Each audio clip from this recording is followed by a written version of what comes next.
Hi, thanks for stopping by. This will be an interesting topic for some of you, and others, it's like, what's that all about?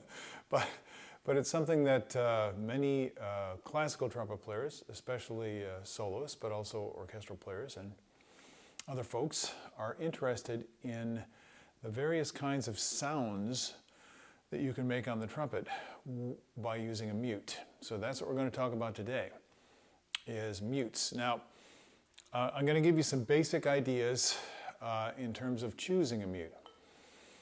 It's the best if the mute plays in tune.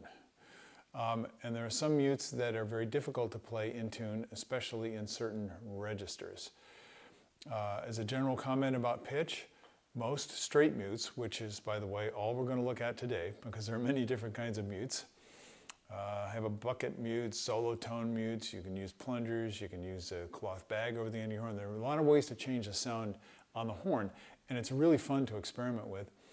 And even if you don't use any mutes, there are a lot of ways to change the sound on the horn, and that's also very interesting to experiment with, but that's for another day.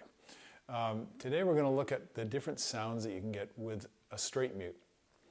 Of course, they come in different materials, and that's one of the primary things that affects the quality of the sound, as we'll see. But the first thing is, does it play in tune? Does it play in tune? So I'm going to give you an example. I'll start out with a mute, which I think is actually quite an excellent mute. This is the Leblanc Alessi Vacchiano aluminum straight mute. And it's very, easily obtainable, I think, still. I'm pretty sure. And this is, I got this when I was probably in junior high school, maybe even in elementary school. I started when I was 11, so I've been playing the trumpet almost 60 years now. That's crazy. Wow. So I've collected a lot of mutes, as you're going to see.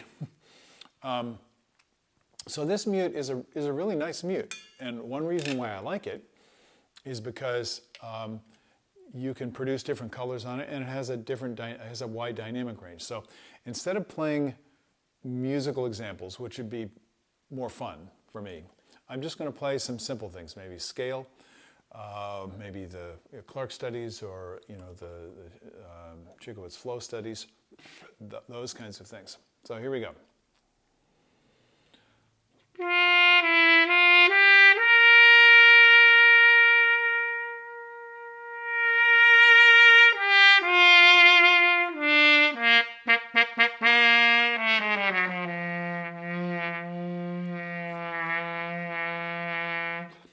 Now, for me, on this horn, this mouthpiece, and the way I play, I just find that this mute doesn't work in the bottom of the register.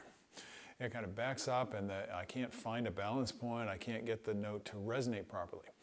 And that's the reason why I hate mutes, which is going to seem really funny to you because I seem to have so many of them. I guess I keep on trying to find better ones. Now, why do I dislike mutes? Well, they change the way the horn plays. And I like the feeling of the open horn better than with the mute, because when you put the mute in the bell, what that does is it changes the acoustical functioning of the instrument. You're actually interfering with the sound wave, especially in the lower register. When the sound wave is longer, it kind of extends out the bell of the horn. So mute design, we're not going to get into the mechanics. For those of you science nerds like me out there who find this very interesting, but the shape of the mute and the whole design of the mute is going to affect how well it plays. For practical purposes, we just want to know if it works. So this one I like because the timbre is interesting. It's got a wide dynamic range, which is very important to me. I can change the color of the sound very easily on it, so it's good. It's very expressive. It's quick and it's responsive, but it doesn't play in the low register. So let's move on to another one. Now here's another old one, and it was originally, this doesn't have any markings on it. I'll see if you'll be able to see a little bit of it. If you can see where the paint, I painted it black because I thought that was more appropriate for concert use. It's kind of like candy apple red. And this is the Stonelined Symphonic series. and I've had this, I can't even remember when I got it. I've had this for many, many years. And I played this mute in the orchestra and as a soloist for many years, and I really like it. It's good. Now you notice it has a copper bottom, and we'll look at some other mutes like that. Now, this is not commercial. This is just like, what do I like about the mute? Why did I get another mute other than this one? Well, this one has some body to the sound.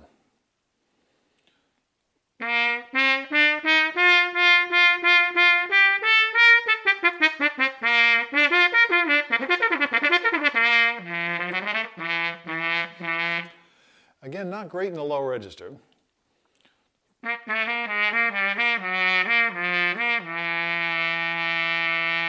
It's very touchy. So if I find just the right spot, I can make it function. But it doesn't have a lot of wiggle room in terms of controlling it. Now, if all this stuff seems very picky to you, it is.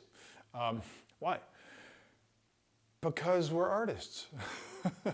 So if you're not into this, you can just, click off, go to another video, whatever you want to do.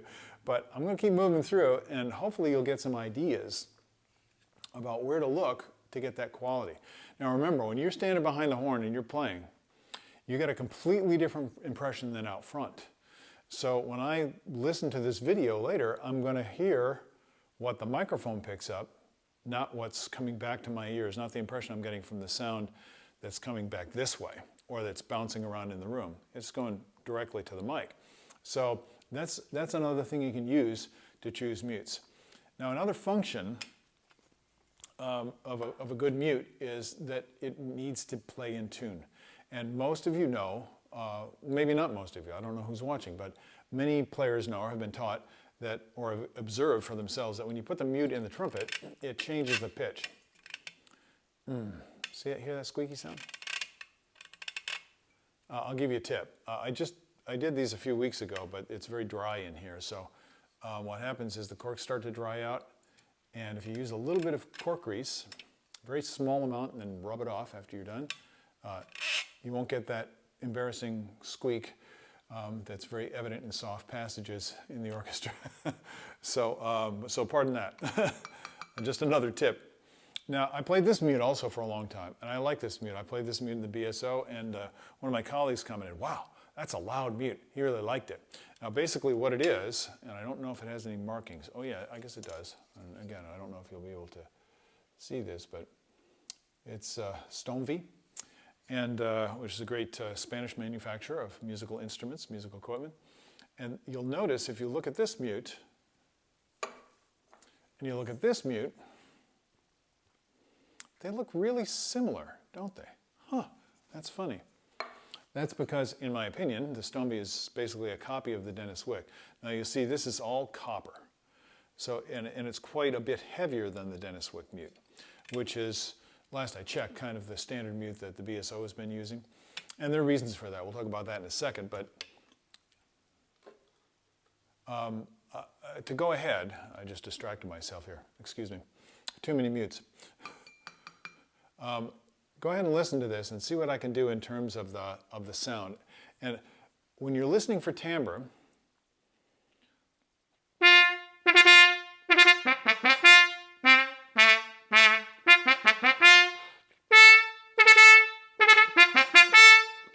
there's obviously a metal mute has a metallic quality to it. It has a buzz or a zing in the sound. How well that carries out into the hall, what it sounds like far away, is very important. And you can't tell that so well. So it's good to have somebody help you, somebody who you share kind of descriptive musical terms, so you have kind of the same lingo.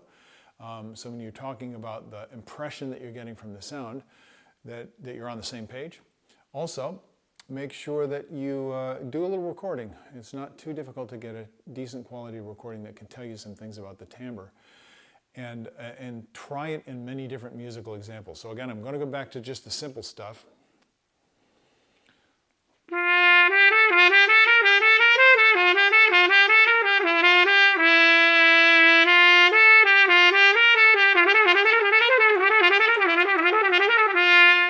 So it seems very quick to me. It's very focused. It's got a nice density to the core. This is a good mute, and that's why I played it for a long time. So even though the design may have been borrowed from Dennis Wick, here's the Dennis Wick. And again, I don't know if this is difficult to see this writing, whether that will come out at all. But this is a very popular mute, and that's because it works really well. And different, see, it's the same design, different material.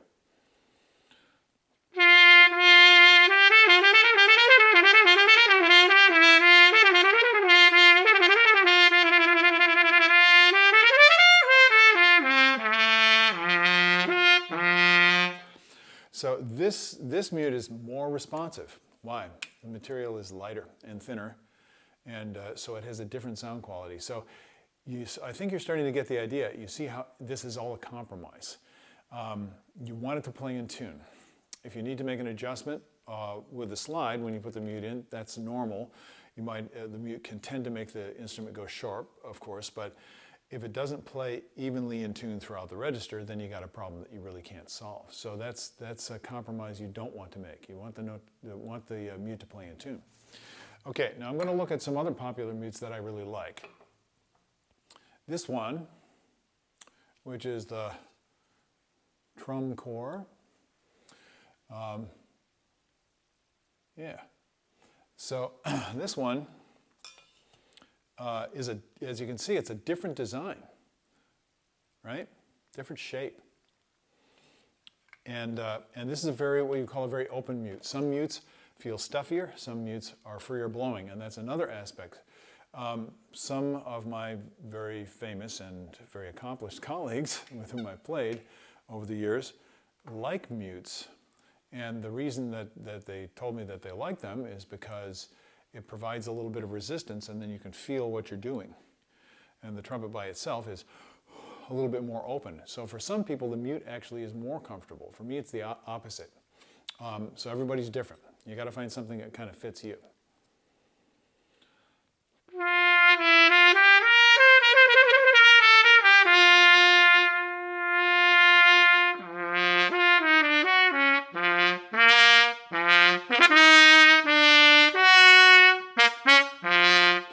Wow, this plays great in the low register. That's why I bought it.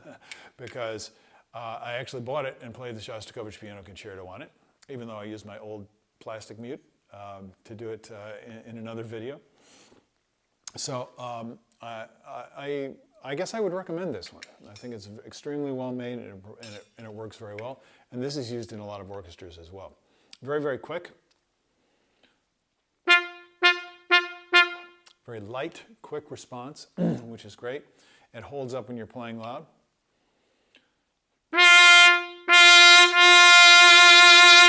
Now I might clip on the recording. I was kind of letting it open up a little bit more. That's another thing you want to watch for.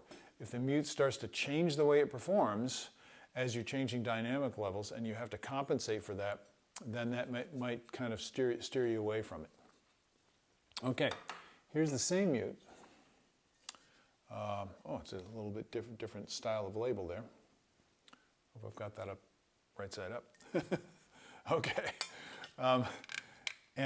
It's the same design. It's exactly the same design as the one I just showed you, only it's got a copper bottom. So aluminum upper part, copper bottom.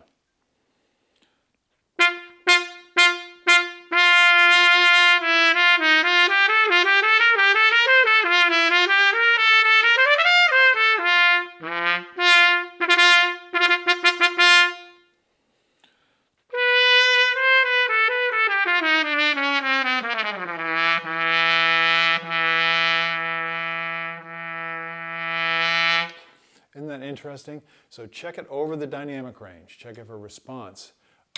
Check it for the color. See if you can keep the color the same or change it. How easy it is to do that. These are real good things to do. Now obviously we've been dealing with metal mutes. I have a couple more here. These are a little bit less well known. This one is Charlie Davis mute from the West Coast. Again, copper bottom.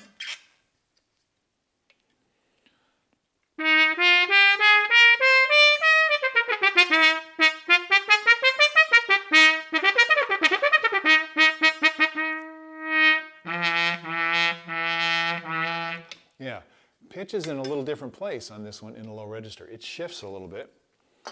If you don't play in the bottom of the register, it might not be an issue. Here's the same mute with brass. And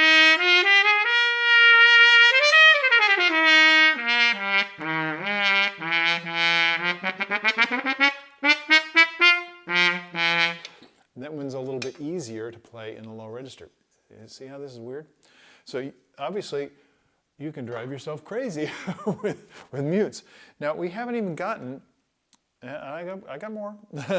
We haven't even gotten into the non-metal mutes. Here's the MB brass, all brass mute, which is a very nice mute. If you want something that allows you to play with the feeling of like the trumpet is more open, like there's not a mute in it, this is a good mute. But the sound has a different dimensional quality.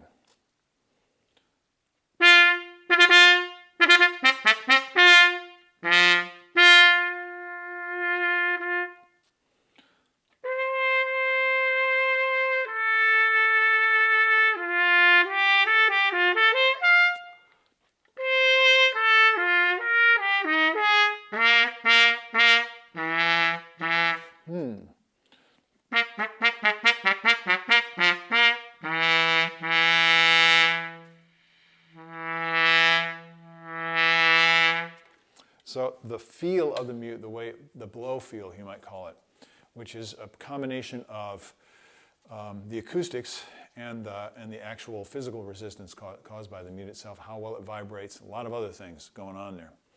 Okay, this is a more recent one that I bought. Went in the music store, and I tried some things, and I said, oh, that works pretty well. And you can see this is a very different design. This is a little newer. This is, you can see the design is a combination of materials. You have brass and copper and aluminum. Seems very well made. This is the Soulo mute. And it has a lot to recommend it. So I'm going to play again.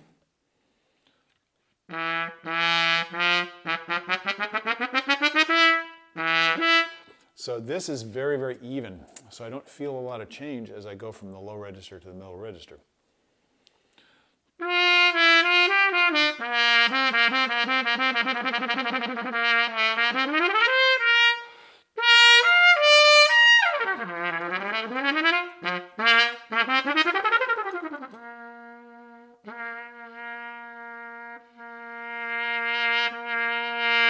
And something you want to listen for, and this is one reason why I'm doing this, and I hope it works for you, because I know it's difficult to get all these subtleties through a recording medium like this, but and I don't know if you could hear it with that mute, but I can get all kinds of different qualities in the mute, and it has more of it's a much less focused character than the Dennis Wick, for example, or the Stomvi design. It's because of the shape, it vibrates differently, and it has a little bit more of a vocal quality. So the main point with all these things is you got to find a mute that seems to fit the character of the music you're playing. And of course, I could play you a lot of musical examples from the solo literature or from the orchestral literature. In the solo literature, it's even more important. In the orchestra, you generally want the section to sound blended. So you're going to choose equipment that's similar so you can get that blended quality of sound throughout the section. As a soloist, you can choose the colors that you want to paint with. And this is why you can use many different kinds of mutes. But let's explore something we haven't looked at yet, and that's materials other than metal. So you want to keep in mind that this is, these mutes are what one would call, if you were French, sourdine ordinaire, right? Which sounds much better than straight mute. In other words, a regular mute, an ordinary mute, a common mute. That's what we're dealing with today. Now let's look at some a little bit more exotic materials. Here's the MB again, but it is now, as you can see, made out of, well, maybe you can't see that. It's fiberglass. You might say it's plastic. And so if I play it back to back with the other MB mute,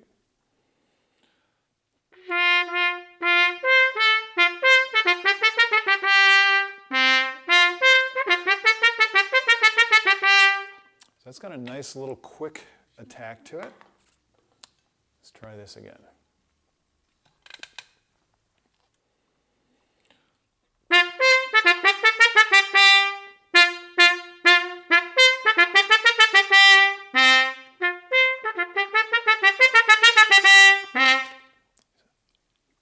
Starting to get the idea? Now, some of you may think this is pretty subtle. Yeah, so the most important thing is playability. And I'll give you some examples of some odd mutes. This one, I have no idea what it is. You can see it might have had a label at some point. That's interesting. It looks old. It is. I don't know how old it is. I don't know what it is. If anybody out there knows, please let me know. This was given to me as a gift by my teacher at Oberlin, Gene Young, who passed away a couple years ago. And he was very kind to me and really helped me to learn how to play the trumpet. And he found this in a pawn shop someplace. I'm not sure where. And I've always liked what I could do with it in terms of the sound quality.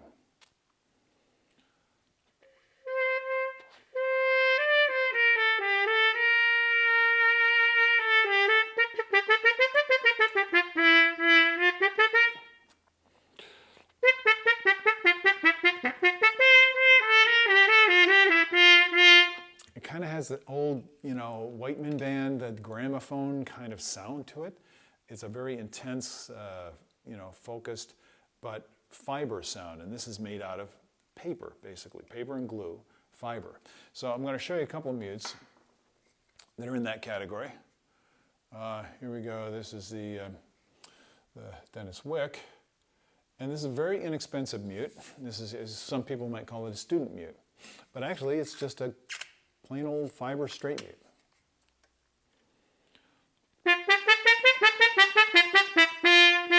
Now that has much more command, it's much more out front than the antique mute that I just played.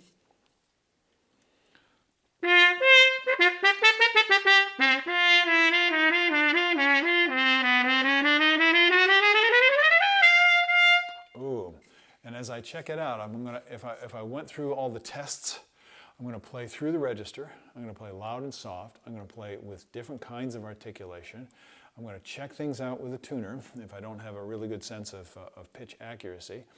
I'm going to notice, of course, how it feels, and that's how I'm going to make my decisions. So this is important if you're going to spend your money. As you can see, I got fooled quite a few times. Here's another one that is in the fiber category. And this is of British design, James Wallace, I believe. And this I've used in the orchestra to get certain effects.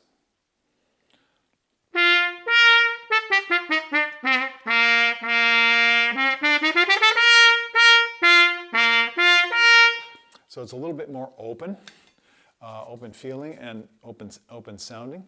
I'm not sure what I would use it for now. But see, I have it, so I can go to it when the time seems right. Here's one, I apologize. There are no labels on this. I think you'll find it interesting to look at, however. It has a wooden bottom, and the rest of it is made out of paper-ish material. And what the material actually is, I believe, is foam with stickum on it. And you can see it's been constructed by overlaying the foam. Now, I got this from a student, and I apologize to you if you made this mute. I deeply apologize. Please let me know. But there was a student at NEC many years ago who was making these by hand, one by one, and it had a really interesting characteristic to it. So listen to how a foam mute with a wooden bottom sounds.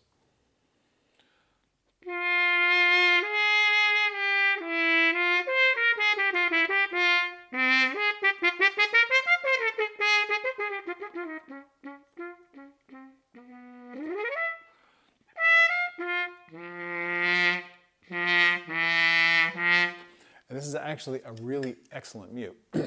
Obviously, making them by hand like this would not be cost productive for the maker. or probably value intensive for the players either. But this is a really good mute, and so I would use this when I need a softer quality of sound. Now here's another one that has a very soft quality of sound. This, I don't even know if this is still on the market.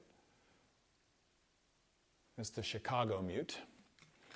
And the Chicago mute is also a soft mute. You got to have a soft mute around.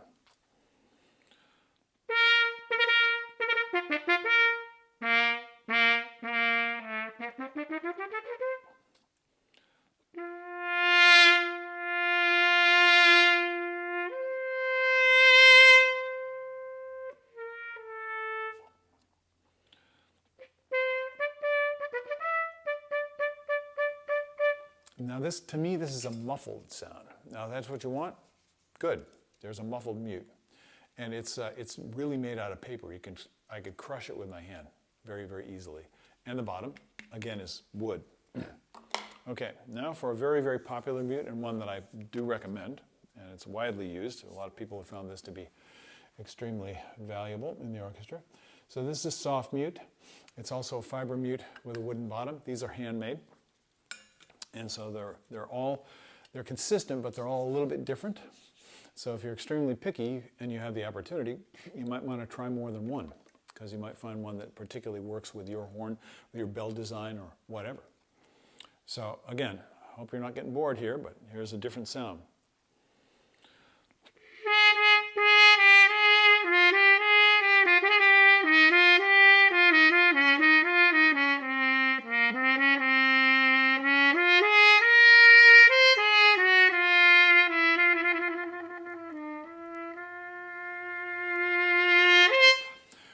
About this one is that it keeps its focus and it keeps its brilliance over the entire range of dynamics. You can play very soft on it. You can also play really, really loud on it, and it's a good, if you like to really open up and play loud, it's a good mute to actually limit the amount of sound, to, you know, mute it literally. And you got to think about that word mute. What does that actually mean? Well, we've been doing a lot of things here. I have others. I'm going to do a couple more. This is the mute made by Mr. Warburton, and it comes in different materials. This one is cherry, I believe. I'm not sure what the base is. Maple, I believe. Totally different sound.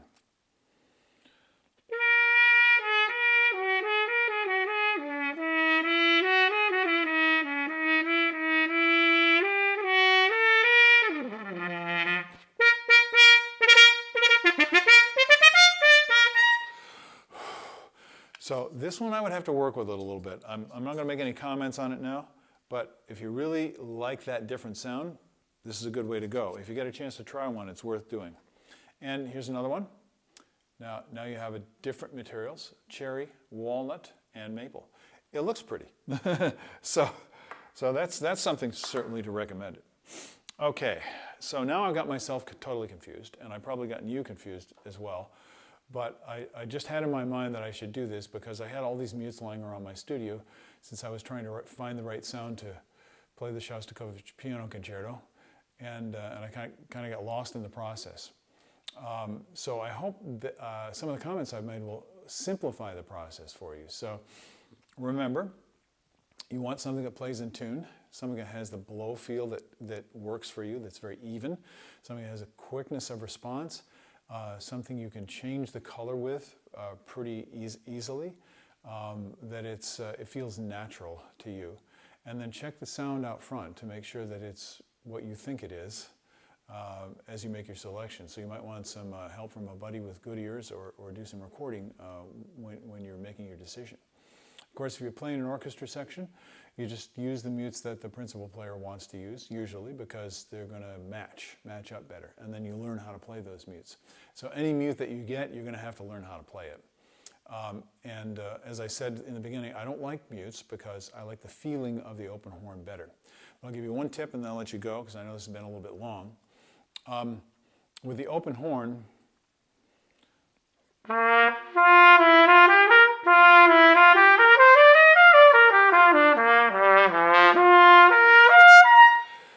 there's a ring in the sound, and there's a feeling of flow that we should all be cultivating. But with the mute, that changes. So here's the tip, and I'll let you go. If you're playing a mute, you need to think of the bottom of the mute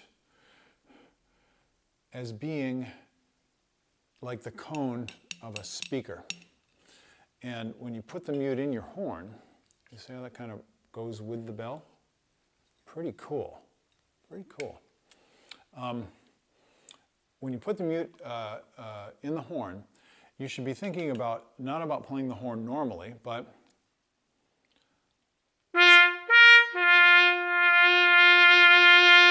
about waking this up and letting it vibrate as freely as possible. And that means, you might blow a little bit differently. Your target might be a little bit different until that mute can just start to come alive. Just vibrate with intensity. And that's what you're looking for. Of course, we haven't talked about cup mutes or bucket mutes or hats or plungers or, felt crowns or any solo tones or any other the kind of mutes. Harmon mute, very, very popular. And they all have their issues and they all have their advantages. So I encourage you strongly to go and explore for yourself and enjoy the process.